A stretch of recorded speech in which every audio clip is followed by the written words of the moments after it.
Hello and happy spring to all our listeners. I hope everyone is happy, healthy, getting vaccinated, and enjoying the warm weather.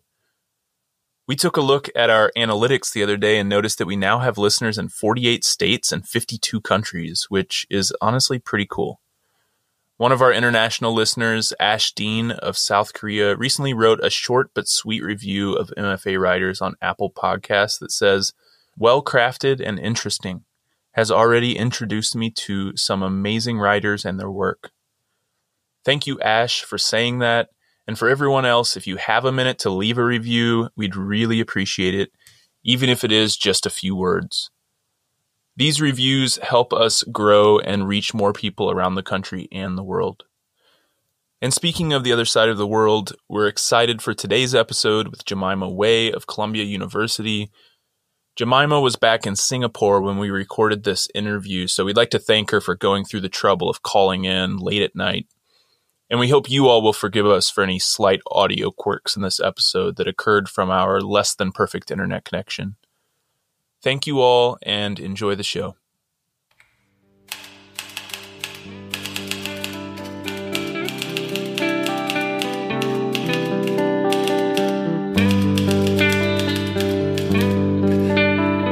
Welcome to MFA Writers, the podcast where we talk to creative writing MFA students about their program, their process, and a piece they're working on. I'm your host, Jared McCormick. Today I'm with Jemimah Wei, a writer and host based in Singapore and New York. Her fiction has received nominations for the 2021 Pushcart Prize, support from Singapore's National Arts Council, and the 2020 Francine Ringgold Award for New Writers. She was recently named a 2020 Felipe P. de Alba Fellow at Columbia University, where she is pursuing an MFA in fiction. Her work has appeared or is forthcoming in Nimrod, Smoke Long Quarterly, Pigeonholes, X-Ray Literary Magazine, and JMWW Journal, amongst others. Presently a columnist for No Contact magazine, she's at work on a novel and several television projects. This follows an 8-year career in the media, where she's worked both on-screen and behind the scenes as a host, scriptwriter, and producer. Today she's going to read an excerpt from a short story she's working on titled Paper Pledges. Paper Pledges. When my mother died, they came for her eyes. We didn't have a good relationship, so what she might or might not have wanted wasn't for me to say. In any case, in Singapore, organ donation is the default. You have to opt out if you don't want to give your body to science. Capital S science, that's how she put it. My daughter thinks she's so smart. She's studying capital S science. She's going to be a big shot doctor. She's too good for us. I was going to be a doctor, but I didn't think any of the other things. The bits about being smart or too good for her. Those were her assumptions. Another assumption of hers, that she would live forever, that the packets of herbs and ground roots she got from the temple would guarantee health, that capital S science was godless, and that Western medicine was a scam. She didn't want to know anything about my field of study, my specialization, my internships, the hospital. That's probably why she didn't realize about her organs. That once she heaved her last breath, everything she had left unaccounted for would revert to state ownership. Her heart, her liver, her remaining kidney, her eyes. My father wasn't having it. "Tell them no," he said to me in Cantonese. And then, mustering what energy he had, he turned to the poor nurse on duty, put a hand on her arm, and said loudly, "Hi, no." He was too late. My mother had been pronounced dead at 4:03 a.m., the transplant done almost immediately. People often assume no one would want the corneas of a 58-year-old, but we always need eyes, even if they're short-sighted or sick eyes. So long as they aren't riddled with corneal disease, someone will want them. The corneal graft operation waitlist is long. The hospital had called, but we'd been asleep. In cases like these, they revert to the law. With her other hand, the nurse reached behind the counter and started pulling out the emotional support pamphlets we give to family members of the deceased. I blinked at the sight of the glossy paper. I stepped in. "No need," I said. "I'll handle it from here."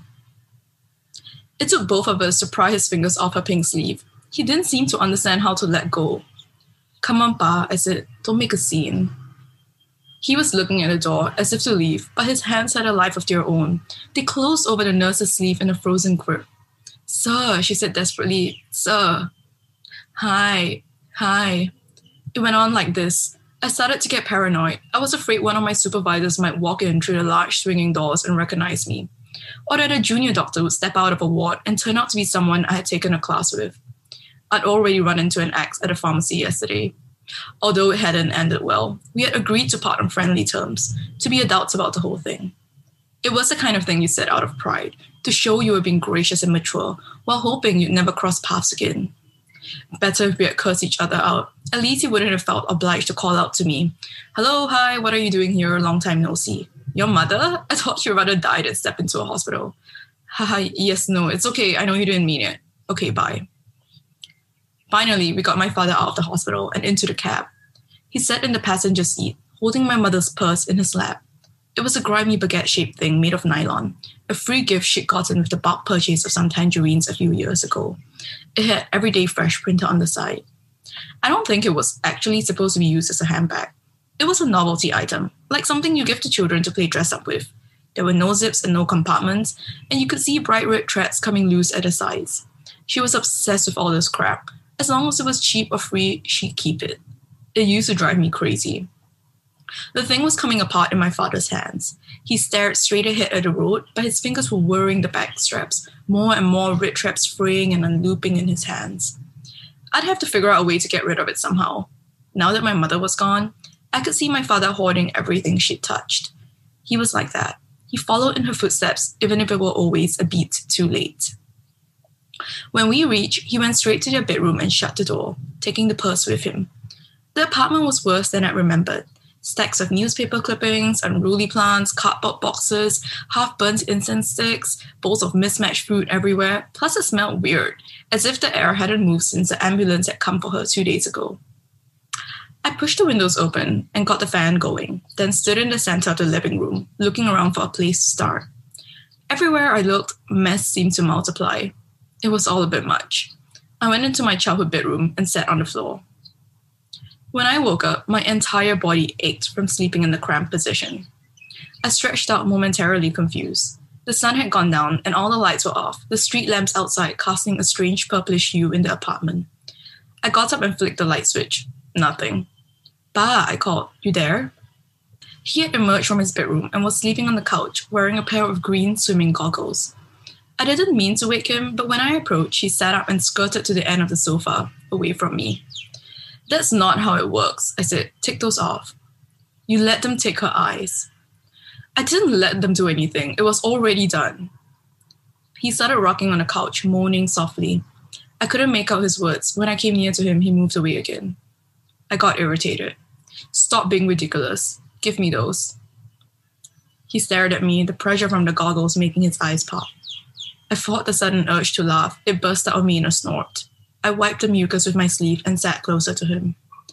He didn't move, his large owlish eyes following my movements. I reached out slowly with my right hand, gently resting it on his cheek. "Come on, Pa," I said, my face wet too. "Let's just not, okay?" That's great. Thank you so much for reading. Thanks for being here.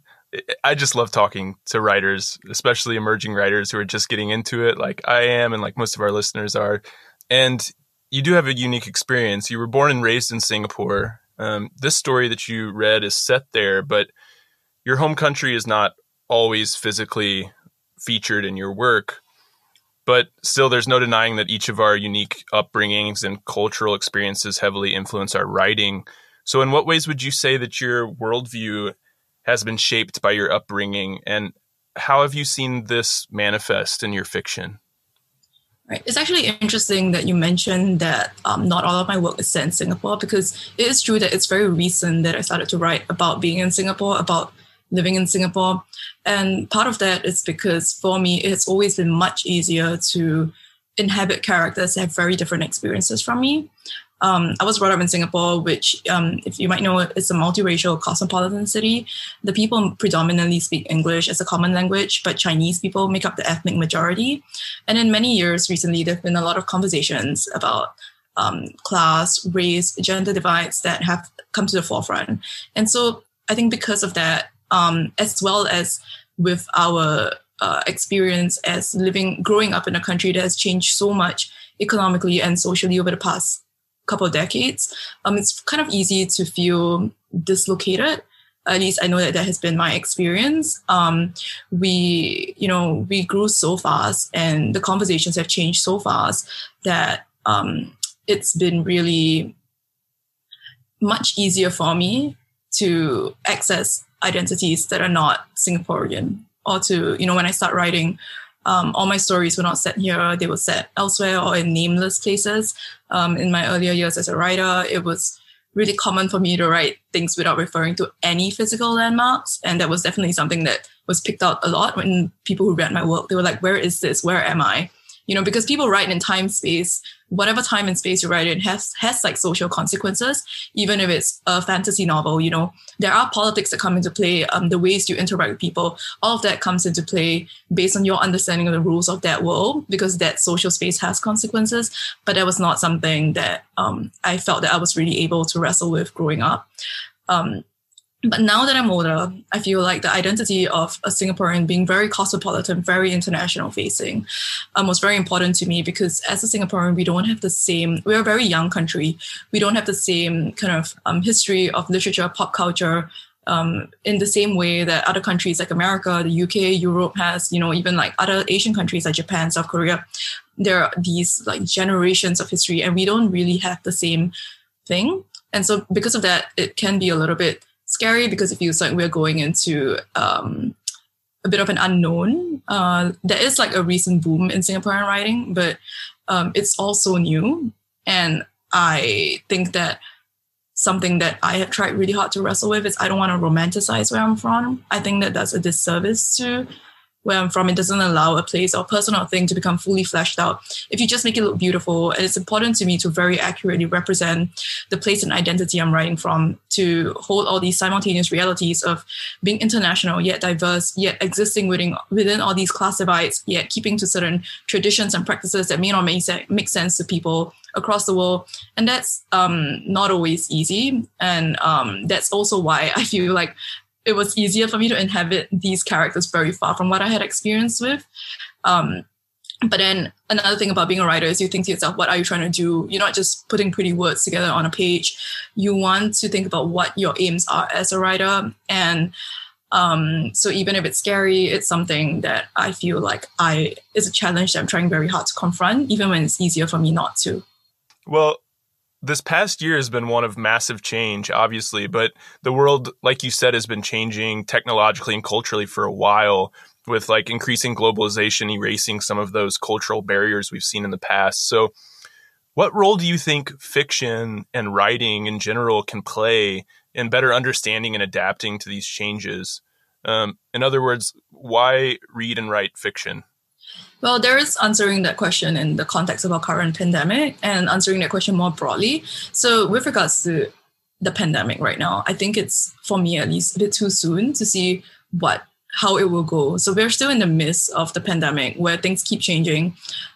We haven't had sufficient distance or time to process it yet, and how it's going to affect the art. Clearly, someone experiencing the pandemic in Japan or Korea or China would not be the same as someone experiencing the pandemic in Singapore. Even Singapore and Malaysia, we are so close to each other. We're just separated by a tiny little strip of water.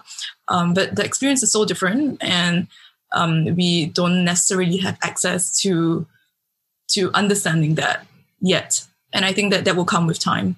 So that's that with regards to the pandemic. But with regards to globalization and thinking about why read and write fiction as a whole, I just think that every single person in their life, if they're lucky, has had that experience where you read a book and you just completely transported. It has this very unique ability to just we only have this one life, but when you read books, you don't have to just have one life. You can have like 500 lives in a year if you have the time to read 500 books. And for me growing up, we didn't watch TV. I didn't really go out that much. And so because of that, books were really like my whole life. It was never like a question to me, like, why should you read? To me, it was the other way around. I was like, why wouldn't anybody read? Like, reading is free. So amazing. It's like free childcare because your parents can just go and leave you there and you can be so entertained for the whole afternoon. You don't have to spend any money. You can learn about like dragons and magic and whatever you want. It's like, to me, it was just like so magical. And I just could not understand why people don't read, and this is really something that I've been having conversations with my friends in Singapore about, which is when we were children, we all read. And as you get older, you hear people saying, oh, I really miss reading. I used to love reading when I was a kid, but I just don't have time anymore. And part of that, I think, is the attention economy, right? Like Netflix is just so much easier to turn on. It's just so much easier to watch stuff on TikTok or like Instagram. It's just easier because you don't have to engage in it. It doesn't demand that much of you in the same way, but that's not the same. A different part of your brain is working. And I just think it's such a waste because especially in the recent years, when I see people like messaging me on Instagram saying, oh, I picked up this book because you recommended it and it was so amazing. It changed my life. I cried for 14 hours. I was like, yes, that's exactly the experience that we get while reading. And it's not just that transportative experience. It's also, it makes you a more varied person. The vernacular that we have in Singapore, for example, for describing certain class discrepancies, we did not have earlier because we just didn't, those conversations were not happening or did not exist yet. And it may not be obviously exactly the same as someone in America, but I can borrow similarities, find the vocabulary and the vernacular to articulate my experience, what I'm going through, by seeing it happen somewhere across the world to someone who is so dissimilar from me, but who might have gone through something similar, because there is something universal to all experiences. And part of that is the knowledge that you're never going to be truly alone if you are willing to step outside of your bubble. And books have done that. The internet has accelerated that. You can, find ways of understanding yourself, understanding why things are happening around you, and understanding other people in a way that you just don't have if you're limited to simply your own life. Yeah. And I mean, you mentioned how like the experience of the pandemic is so different from place to place, but at the same time, it is similar as well. It is this shared trauma that we're all going through. And so reading about it and writing about it, like you said, is a way to connect with other people and connect with what we have in common, right? Well, this pandemic was just like awful. I just 2020 was such a trash fire year. I just can't get over how bad it was, like devastatingly bad. And it was actually quite horrendous for me as a writer because I completely lost. I mean, I know a lot of people were like, oh, this is like such a perfect time for writers. You guys don't go out anyway, so you can have all this time to stay at home and write. But that was not the reality for me. I was just not able to write for a very long time. I kept, anything I did write was situated in the pandemic, which is very frustrating because I was trying to get away from the pandemic. And then when I write something, it ends up going in that direction. And I just got so angry, like, why can't I escape this even in my dreams? And then I became someone who was very addicted to the news, to bad news. That's not who I am. And so this pandemic, yes, there is this shared trauma we're all going through, which I'm not happy about. Like I keep hearing all these like very uplifting conversations about, oh, at least, you get to spend time with your family. At least we get to understand I get that. I think that there can be two things that are true at the same time. We can have good things that come out of this pandemic and still acknowledge that this was like such an awful experience that we just hope would never happen ever again.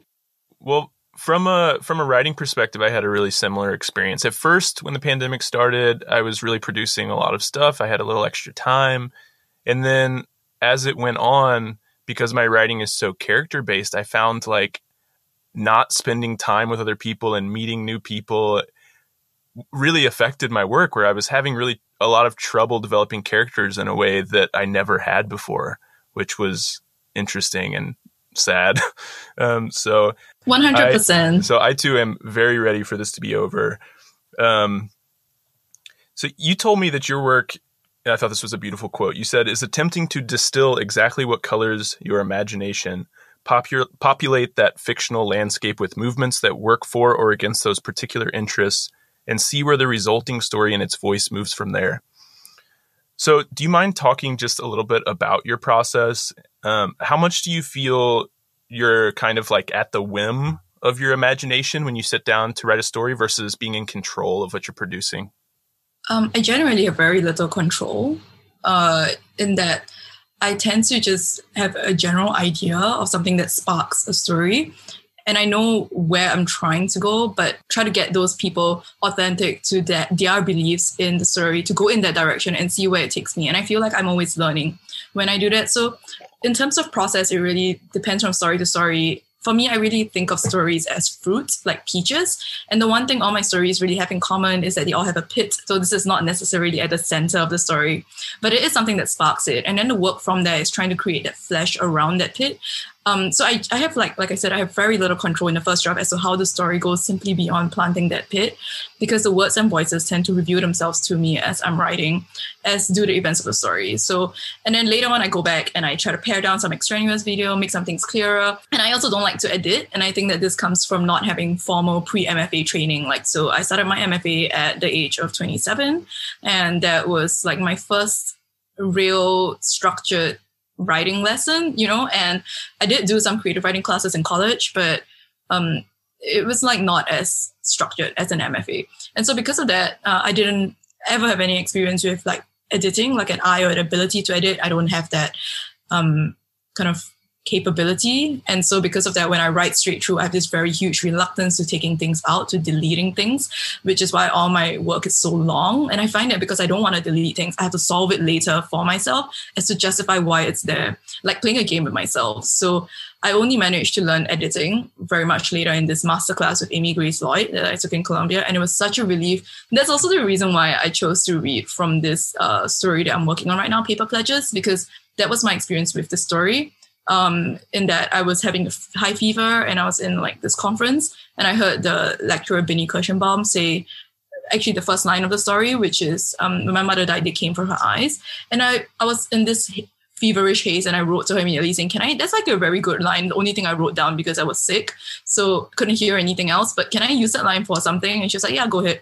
And then every line after that kind of developed from that line, and all these things that came out, I had to learn why they were there. So they came for her eyes. Why did they come for her eyes? Because, organ donation is opt-out, not opt-in in Singapore. And so I had to go figure that part out. And then there was the whole thing about the baguette bag, which I have no idea where that came from. But then there are loose red threads. And then in Chinese superstition, there is a thing about red threads and funerals. So I had to work that out to justify the imagery later on. So it was kind of like playing a puzzle.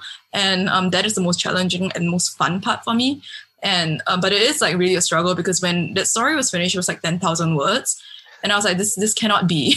I couldn't agree more. As far as like learning to revise and edit in an MFA program, it's one of the main things I was hoping to get out of it. And it's one of the first things that I really started to understand when I started the MFA was how to cut down pieces. Because before I came to the MFA, I was writing like 10,000 word short stories, which are not short stories, right?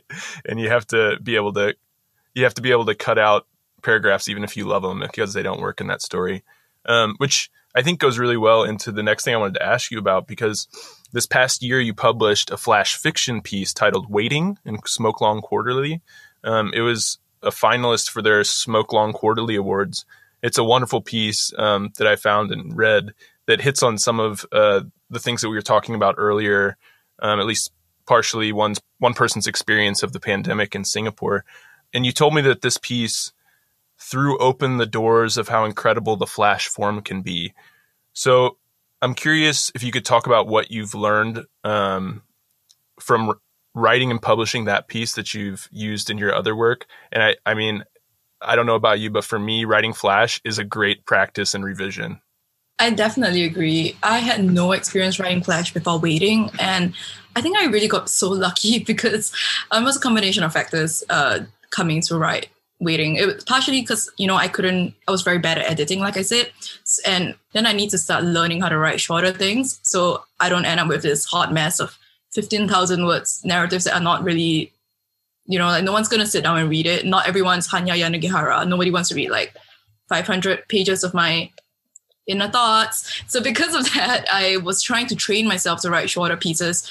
And I also at some point, a couple of years ago, I watched this Netflix anthology series, Love, Death, and Robots, which is a animated, every episode is disconnected. It's like an anthology series, but it's all different animators taking on short stories and trying to transform that into animation. And one of the short stories, it's called when the yogurt took over, I think, which is hilarious. It's only 6 minutes. And when I went to try to figure out where the story came from, it was by this writer who was challenging himself to write an exactly 1,000-word short story, a flash piece, basically. And he published it on his blog and it got picked up by Netflix. So I thought to myself, okay, like, can I write something that's like 1,000 words? I don't think I can, because even when I write an email, it's like 5,000 words. So I kept trying to do that. But also at that point in time, that was when I was living in New York doing the MFA. And then, very quickly, the situation in New York degenerated really quickly, became the epicenter of the pandemic at some point in time in March.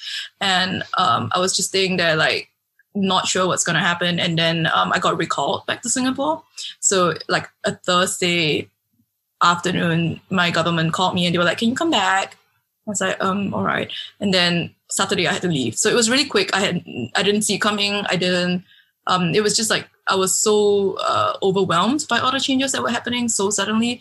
And then I went straight into quarantine in Singapore. And the minute I came out of quarantine, Singapore went into lockdown. So it was just like a huge period of change for me. And because of that, something in my brain kind of broke. Like I couldn't write and I couldn't even like string coherent sentences together. And I was doing the last 2 months of the spring semester online, and Singapore and New York have a 12-hour time difference. So my brain was just really like not working. And so I couldn't write anything basically past 1,000 words anyway, because my brain was not willing to operate in that way for me. So a combination of that and my general interest in flash fiction after watching the Netflix show made me try to work on that. And I thought about, okay, well, like I mentioned earlier in this conversation, somehow during the period of time, every single thing I did came back to the pandemic. So I was like, well, I'll just like lean into it, write about the pandemic. And I think that actually might have been my first piece set in Singapore ever.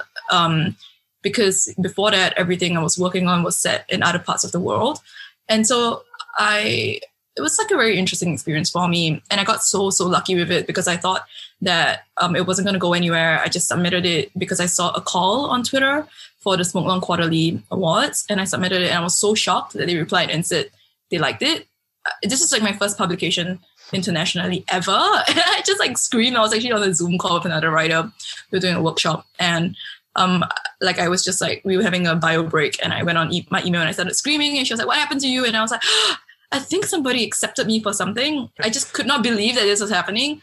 I know that's a very long way of kind of giving you a background as to why I even wrote this piece in the first place. But the biggest thing I think I learned from Flash is exercising restraint as a writer. It's something that people talk about a lot in the MFA program, like the more mature writers, the older writers who have been in their career for like 20, 30 years, they are very good at restraint. Whereas for me, I'm not like that. I'm quite like talkative in real life, and I'm like very word vomit. And so I really struggle with reining myself back as a writer.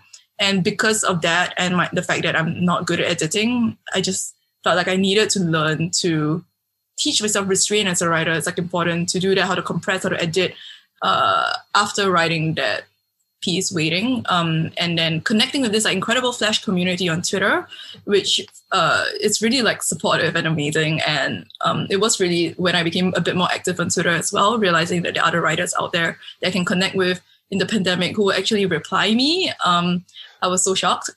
So because of that, I think I started like working on Flash more, and it's been really encouraging. And it's also really fun because there are some things that require some stories have a time chromosome in them that require a short form, and they wouldn't be appropriate for like a 5 or 10,000 word story. And for me, working on Flash has been great in distilling that part of, what stories require, what does the story require of me? What does it want from me as a writer? And why am I deliberately torturing the story by dragging it on when it doesn't want to go longer than 1,000 words? Yeah, and I mean, besides you have to edit and revise a lot with Flash, of course, but also one thing I find with Flash is that the opening line tends to be like really strong, like like a really strong hook in that opening line that carries you through the 500 to 1,000 words that a Flash piece is. So when I read that first line for paper pledges, I thought like, oh, this is like a very Flash-esque thing to do, to start with this great line, that when my mother died, they came for her eyes. I thought, oh, this is probably something she learned from Flash. So it was cool to hear you talk about how that you got that line and how that carried you through the story. And then after publishing Waiting in Smoke Long, you were invited to be a reader in residence for them, and then continued on as a submissions editor after that. So can you tell us how that all came together and how that experience has been for you? It was really great, actually. So when I was published in Smoke Long, I think I was just spazzing out online and followed all the editors on Smoke Long and kind of like was chatting with the other finalists. And like I said, it was really my first foray into like writing Twitter, I think. And because of that, I think Smoke Long was doing this thing where they were starting to invite readers from around the world to come on board as readers in residence. As I guess they're also, it's very important to them to diversify and to be sure that we have a diverse panel of people reading the work that comes in, especially because we read work blind, I think. So when they emailed me, they were like, oh, do you want to come on board as a reader in residence? This is the commitment. And what it means is that when we do Smoke Long workshops, you can also sit in and listen. And I was like, oh, yes, I want to do that. And I was like, oh, and I don't have to pay? This is so amazing. And I also already had experience reading because I read for the Columbia Journal when I was in school. So actually being able to read for a Flash magazine was very enjoyable because if it's a good experience, it'll be fantastic. If it's not a good experience, it's over in 1,000 words.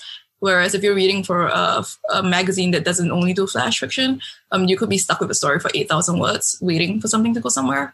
And so because of that, I really enjoyed like the snappy, like compressed air cooker quality, like rice cooker quality of Flash, which is something I read in the margins at Asian America's Writers Workshop. They describe Flash as an instant pot of literature, and I really like that.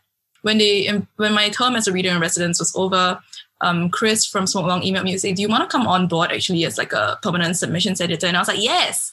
It was very interesting for me to not just read the stories that come in from around the world, but also we read with other like editors, right? So to see the way different people react to the pieces, we have like a discussion board going on to see what works and what doesn't work for other people.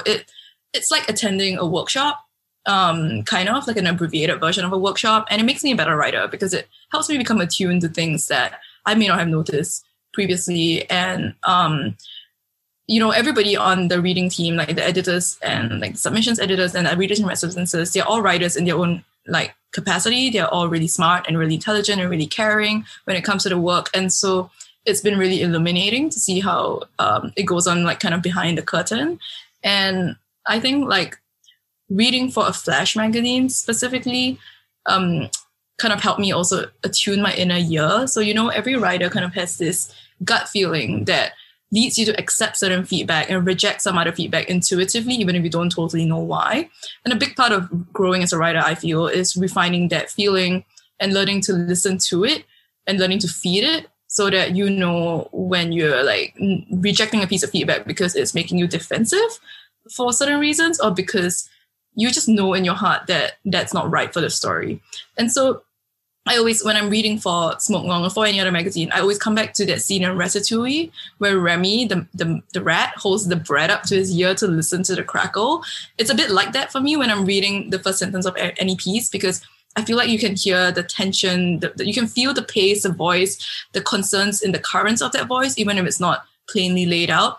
And you can kind of sense that the time chromosome of the writing as well. So for example, a piece could be like really fantastically written, like beautiful prose, but has a wrong kind of time chromosome for a Flash publication. And that actually happens a lot. Like I read a lot of good writing that is not Flash. It could be within the limit of the word count, but you can feel that the story feels like you cut it off. And then you can see when stories like that just need a little bit of trimming to, because we do work with the writers that we accept to get the piece polished for publication. So you can see when it needs that, just a bit of guidance, and you can see when the piece actually doesn't want to be a Flash piece. And not all of that can be totally explainable by words, but it does kind of sharpen this gut feeling that you get by doing this over and over and over again. Well, meanwhile, you, like as you mentioned, you're a student at Columbia University in the MFA program there, which is a 2-year program in which students concentrate in fiction, poetry, or creative nonfiction, and also have the option of pursuing a joint course of study in writing and literary translation.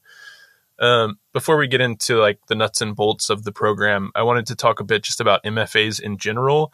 So what was it about the idea of getting an MFA that appealed to you? And what did you hope to find when you made that decision to take that leap?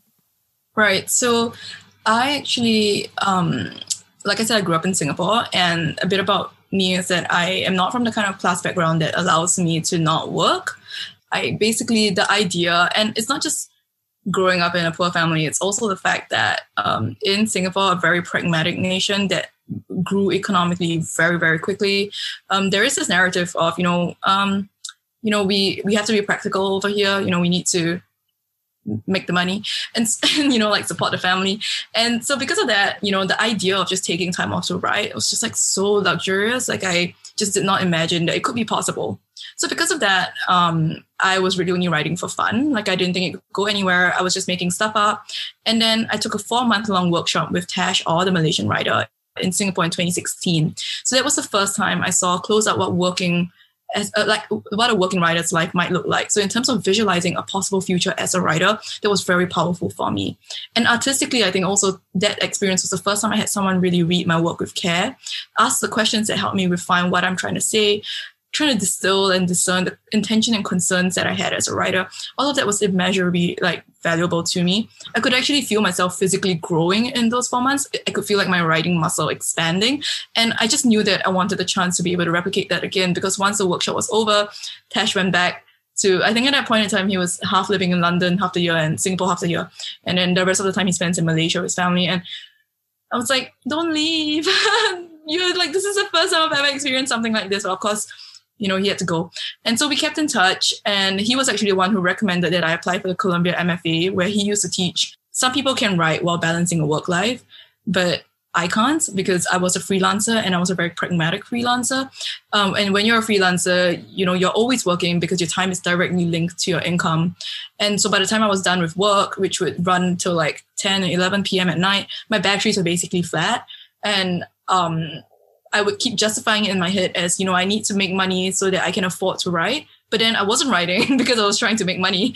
And so, a lot of things came together, and I applied for a bunch of scholarship and was really, really lucky. Moving to the US and taking that time to write was literally to me like buying time, like purchasing that time. It was a very hard reset for me. It was very, very uncomfortable to, for the first time in many, many years, not make any money. But it was very, very good for my writing life. I have zero regrets about doing it. I was looking for community. I was looking for mentorship.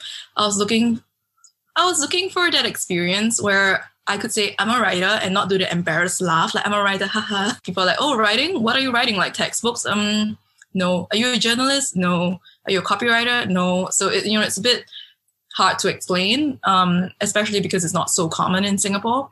And I just really wanted to have that hard reset where I could do that. And I'm very, very, very lucky that I could afford to do that. It's interesting. We were talking earlier about how different experiences can be from one place to another, but also how we have this kind of shared experience underneath it all. Like, I don't think most people would say that, or would assume that there would be much in common between Singapore, where you grew up, and rural Missouri, where I grew up. But, the same idea of being pragmatic, getting a job and a career that pays money so that you can support yourself and your family.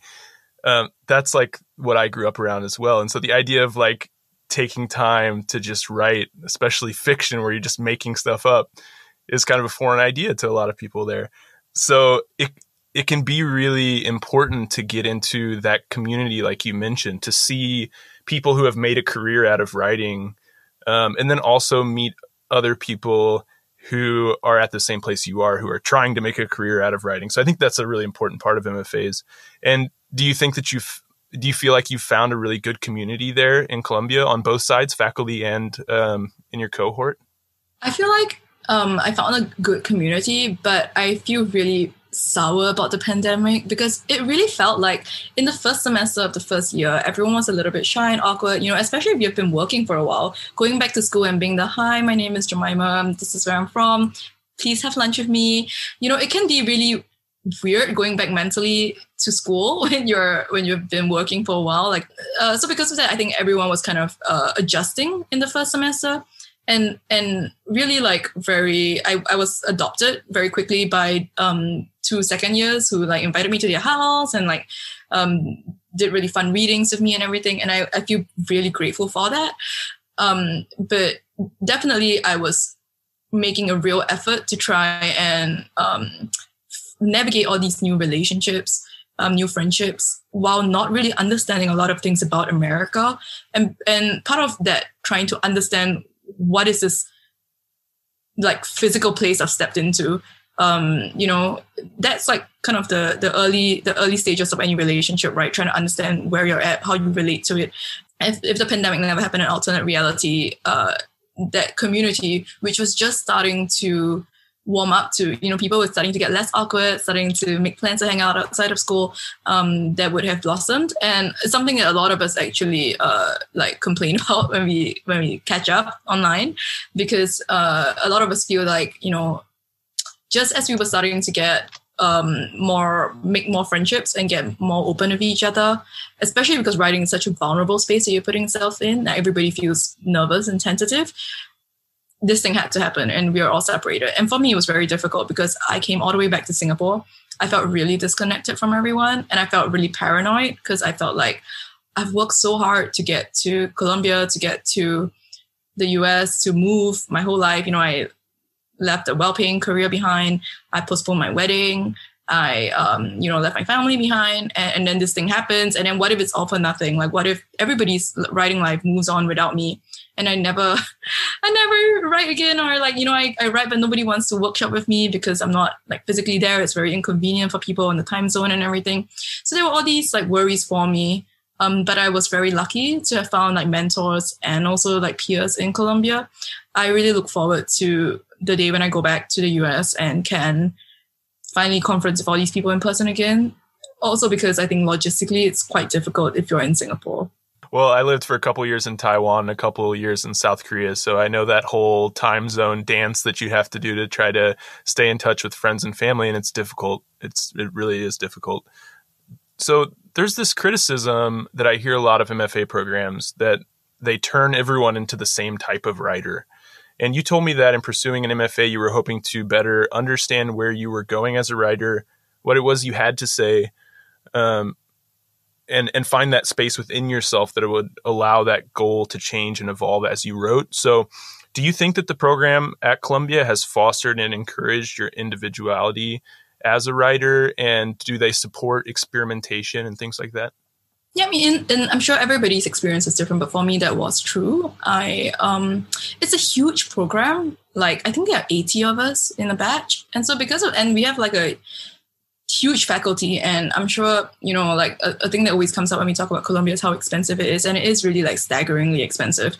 But because of that, maybe, Columbia hires a lot of people to come in and give master classes. They get a lot of people to come in and do conferences. So basically, you tailor your classes. There are a lot of options for you. I have a friend who's a genre writer. He's very interested in a very specific type of spec fic, and you can take classes with someone who would be experienced in that. The most important thing for me was trying to figure out what I'm trying to say. I had a general idea, but I knew that would change because I'm so different now from 2 months ago, from 2 years ago, from 10 years ago. And I knew that spending 2 years in the US would change the way I feel about many things in different ways. And so I wanted to have that space for myself to grow artistically without holding on too tightly to an idea of who I am, because I feel like it's important to give yourself that space to grow. But at the same time, I think I was the only Singaporean in the program. I definitely knew other Asians, but I don't think I knew any other Southeast Asians in the program. And so because of that, I had that converse reaction of feeling like it's especially important for me to maintain what I stand for in my writing. Like I said earlier, I actually used to not write so much about my own experience because it's actually quite hard for me as a fiction writer to do that. I feel like when it comes too close to reality, I have less freedom in that sense. So usually, even for Paper Pledges, the piece I'm working on right now, it's set in Singapore, but none of that is in my experience. Like Paper Pledges, the name comes from the practice, the Taoist practice of burning spirit money at a funeral. And I've never done that because my family is Christian, but I've always seen people doing it. So one day I just walked over and it's like, why are you putting stuff in a fire? And they explained it to me. I was like, oh, so interesting. So that curiosity is my entry point into writing about these things. It's important for me to show that varied experiences locally that may not be my experience. And at some point I was thinking it is kind of easier for me to write things that are not my experience, but what am I contributing as a writer to my country, to like the canon of literature that's emerging from my region? What we're trying to do right now as such a young country, I think is really at this point just building up that repository of different voices. There can't just be one kind of story that comes from Asia, one kind of story that comes from Southeast Asia. And when I come to an international program like this, even though it's quite diverse, I feel like I've become more sensitive to that. I want to be very clear about my identity and not step on an identity which is often assumed to be mine that it's not. Like, for example, I'm quite often recommended to apply for like BIPOC grants, but I wouldn't apply for that because I grew up as a ethnically Chinese majority in Singapore. So, those grants are catered towards, or opportunities for BIPOC writers are catered towards people who have lived a certain experience, and that has not been my experience. That doesn't mean that my stories are not important or authentic or urgent to share. It's just different. I don't have a BIPOC story. I have an international story, and that is just as important to show in the canon of literature so that there are different stories out there in the world. And so for me, I think Columbia has been really, really good in that sort of experimentation thematically and concerns-wise. I think that you really have to go for what you want. And so I'm quite like a enthusiastic student. Like I would knock on the professor's door and be like, hello, what are you doing? Can I ask you a question? And try to discuss things that I don't really understand and try to work things out with people. Or like classmates who are enthusiastic about work, I would try and, sit down and try and work story points out with them or like thematic concerns out with them. But because I'm quite basic, like I'm not very good with experimentation formally. In fact, I think writing Flash was my first real experiment in anything that's not like a straight chronological story. I can't really speak to whether or not it would be, helpful in the program for someone who writes very experimental fiction, because I don't write experimental fiction. I would like to, but I don't have that brain pattern for it. Yeah. Well, I mean, it's good at least that it sounds like the faculty there is open to different styles, open to experimentation and fostering your own individuality. You brought up the money issue, which I feel like we have to talk about because Columbia is a very expensive school in a very expensive city. And according to their website, on average, 10 writing program students each year receive a 2-year teaching appointment, which covers tuition and provides a stipend. You said there are like 80 students in the program. Is that like in total 80 students, or are you talking each year 80 students are coming in? I think it's each year, if I'm not wrong. Yeah. So it is a huge program, and they are very open about the fact that it's expensive. So it's often brought up when I was thinking of applying for Columbia, I attended a pre-application kind of Zoom thing. One of the questions, in fact, the most popular question that came up was always about funding. And the director of the program, Victor Lavelle, was very open and upfront about it. He was like, this is definitely one thing we really wish we could do better, which is to give more funding. But this is an expensive program. We know that what we're trying to do is to give you the value, or like giving you something in exchange for the fact that you're paying so much money. So, I mean, everybody in Columbia complains about the money because it's so expensive. And I don't think, normal people just don't have that kind of money like lying around. I was very lucky. I got a combination of scholarships, but Funding is, because of that, I think also a very sensitive topic. People don't really want to share it's not really something that you would be talking openly about. I think I don't, at least not in my experience. I don't know anyone who just goes like, hey, I got this. This is how much I'm being funded. There is definitely like a sense of privacy about it. And I don't know why that is. I think part of me thinks it's because it's so expensive that people make assumptions about money, about where it's from, what it means for you as a writer, as an artist. And so maybe part of people not wanting to talk about their financial backgrounds could be wanting to protect themselves from all those assumptions that would be lumped onto you unnecessarily. For me, I talk about the money openly because for me growing up, I could not understand how people could afford to do these things. And because I couldn't visualize it, I couldn't create a roadmap for myself to get there. And so for me, talking about it is not so much talking about it in America, but back home in Singapore, I get a lot of emails from younger people interested in writing, talking about, how can I afford to apply for this, apply for that. And I kind of wish I had more of this information growing up. So that's why I think it's important to be transparent about it, because who are we benefiting when we are quiet about things like that? We're not doing any younger writers any favors if we pretend that it's going to be all easy. As long as you have a passion for writing, it's going to work out. Most of the time it doesn't work out. And when you're realistic about what the financial situation looks like and then you can take concrete steps to approach it. And so that's always been my philosophy. But it is like incredibly, incredibly expensive. Well, I also wanted to, first off, thank you for being open about it, because I completely agree. We just have to talk about it and make sure that everyone who's listening completely understands the reality of it, but so that they can make decisions for themselves and decide whether they can afford to do it or not.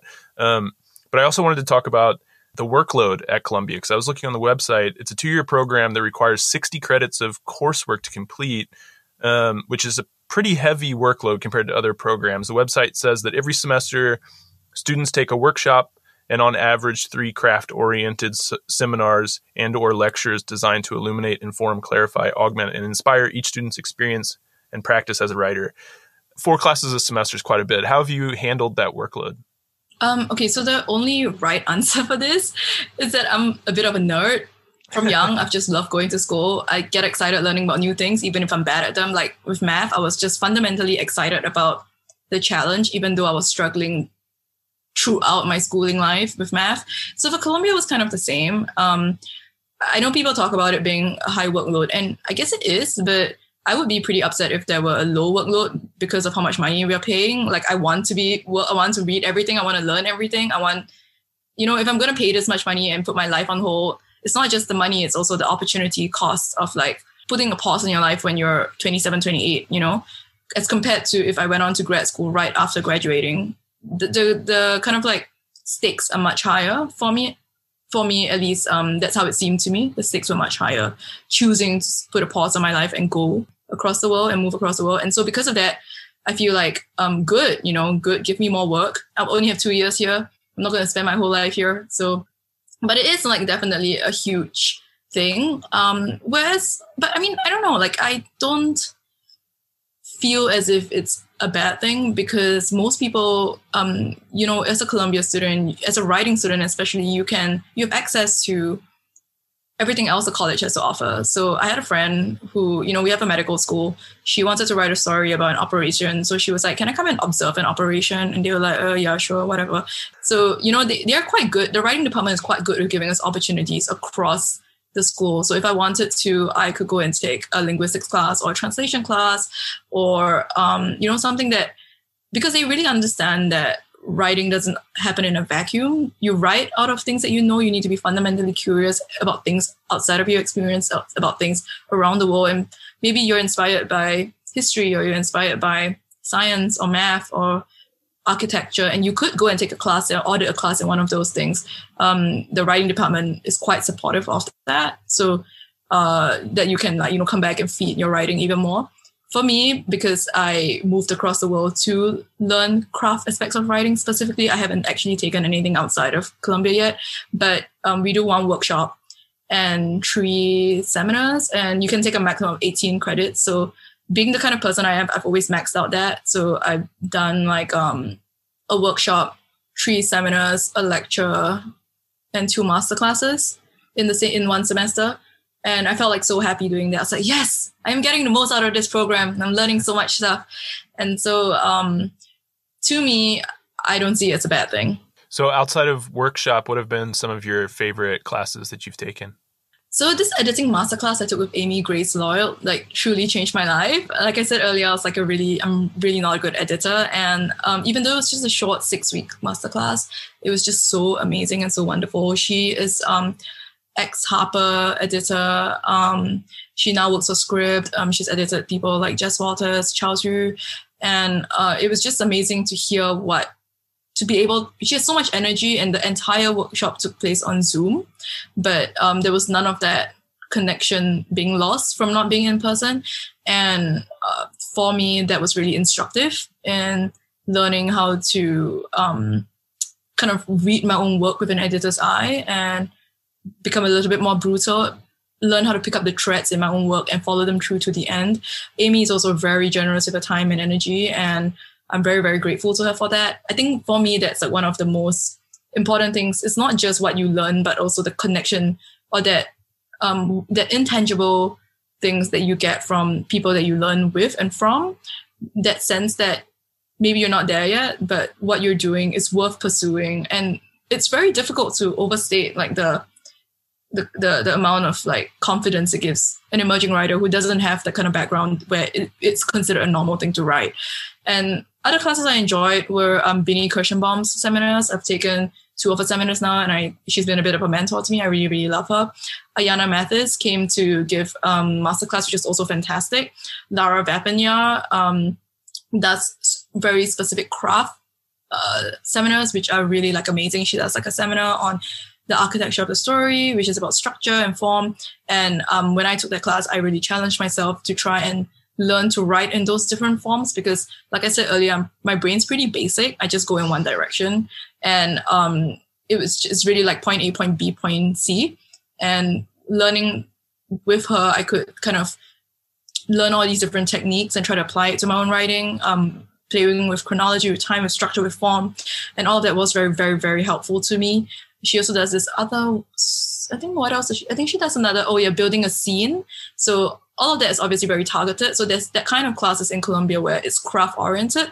And then there's another kind of class where it's thematically oriented. So Binnie's class that I took was called The Excruciating. And it was just different ways of being in pain, shame, guilt, torture, mass murder, genocide, things like that, like embarrassment and cultural shame, things like that. So everything that is linked to the emotion of either like being excruciating or like an excruciating experience to read, or what kind of techniques were, put into like creating that kind of emotion. So those were very, very, really helpful for me.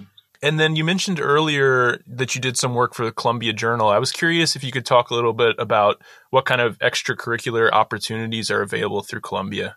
There are actually quite a lot of things you can do with Columbia. With the Columbia Journal, I was on the fiction board, which meant that I was a reader for them. And I also did an interview with Tash Orr when I moved there. I also reviewed Brandon Taylor's new book when it came out. So actually, if you're like a writing student in Columbia, the stand is that you cannot publish your own fiction for 5 years. Like you can submit, but they're going to say no automatically because, there's a conflict of interest. But all writing students are given the opportunity to review books, to interview writers, to read for the journal if they want to read for a translation board if they want to solicit writers for new work. So that's like quite exciting for somebody who might be interested in going to publishing, editing as a career. There's also CAT. It's like where people teach classes outside of Columbia. So you could teach like preschoolers, or you can teach like incarcerated writers. And a lot of people sign up for that in their first year. There's also the teaching fellowship that you mentioned earlier. What that means is instead of doing a 2-year program, you do a 3-year program. But the second year, you don't pay school fees, but you teach in the undergrad classes. So that one is one of the most attractive things that people apply for. I didn't apply for that because I'm not allowed. I'm as an international student, the things that you can and can't apply for are quite limited. As an international student, you can apply for that, but because of the terms of my scholarship in Singapore, I can't take on that kind of employment in the US. And I think for me also, I felt like it sounded like a job and I didn't want to work a job. I wanted to write. It's definitely like a very, very attractive opportunity. I know a lot of people who are in that program and it's fantastic. And there are also, I think, other opportunities, like for example, translation. That's pretty big. There's a whole department that they're pushing out right now. And even though I've always wanted to take those classes, but before I could have the opportunity to in person, school went online and I had to defer. So that's like really a pity, but I am looking forward to doing that when I go back. And there are all kinds of events and committees that happen in Colombia that you can take on. It really depends on how involved you want to be, how much of a campus experience you want to have. Like there are definitely writers who are like, no, I'm just here to write. And that's fine. But there are 80 of us. There are readings that happen all the time. So, if you're not going to do it, someone else is going to do it. If the experience you want is that experience, you can build that experience. Well, before we go, I want to say congrats on what will be your first internationally published piece of fiction in print. Your story, Bleach, was a finalist and honorable mention for the Francine Ringgold Award for New Writers at Nimrod and will be published in their spring-summer 2021 issue. So, way to go. Yeah, that was like a really sentimental piece for me because it was the first story I wrote when I moved to New York. I wrote it kind of in a whirlwind. Everyone assumed that I was writing about my own experience because that happens when you're a writer, right? Everyone's like, oh, Asian, writing about Asian girl in New York, that's you. But it wasn't me. The only similarities I had with that main character was that I was also blonde at the time and this character bleached her hair. But it was really interesting for me. And I think it links back to what you were saying earlier about, it's so hard to be in the pandemic writing because you don't have external stimulus. For me, I think it was going to New York and seeing the way Asian Americans talked. So the main character is a second generation Asian American. And I don't have that experience, nor do I really know people with that experience, like growing up. But seeing all of that was so stimulating in creating these characters and worlds.